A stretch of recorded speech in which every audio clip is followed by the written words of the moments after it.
Hi, welcome back Next Tech Spark. Hey everyone! Welcome back to Next Tech Spark, your go-to channel for mastering video editing and tech tips the easy way. In today's video, I'm going to show you exactly how to blur text in Filmora.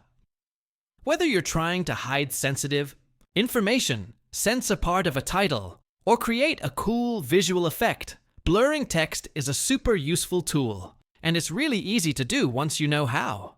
I'll walk you through the entire process step by step, from adding your text to applying the blur effect and customizing it to fit your video's style perfectly. No advanced skills needed.